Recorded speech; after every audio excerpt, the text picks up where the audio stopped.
বিগত প্রায় 15 দিন যাবৎ কৃষক সমাজ যারা আছেন তারা কোনো রকম তেল পাচ্ছিল না।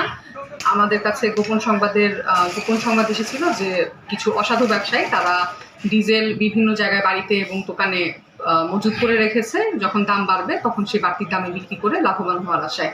আমরা আজকে সেই তথ্যের ভিত্তিতে অভিযান পরিচালনা করি এবং বাঁশকান্দি শেখপুরে 3টি স্থানে প্রায় 28 ব্যারেলের মতন তেল আমরা জব্দ করি এবং এখন সেটা বিতরণের ব্যবস্থা করছি। যারা কৃষক আছেন এবং যারা বিভিন্ন কলকারখানার কাজে নিয়োজিত আছেন শুধুমাত্র তাদেরকে আমরা প্রায়োরিটি বেসিসে অর্থের বিনিময়ে সেই তেলটা বিক্রয় করে দিচ্ছি এবং সেই বিক্রয়লব্ধ অর্থটা আমরা ব্যাংকিং আওয়ারে যখন হবে তখন আমরা সেটা বাজেয়াপ্ত হিসেবে সরকারি টাকা হিসেবে সেটা আমরা সরকারি কোষাগারে জমা দিয়ে দিচ্ছি। যে তেলটা আমরা এনেছি সেটা বিক্রি হচ্ছে সরকারি যে ন্যায্য মূল্যে। সাধারণত দেখা যাচ্ছিল খোলা বাজারে তারা ডিজেল 150 টাকা করেও কিনতে পারছিল না, কিন্তু এখন আমরা একদমই সরকারি রেট যেটা আছে সেটা মোতাবেক আমরা বিক্রয় করছি।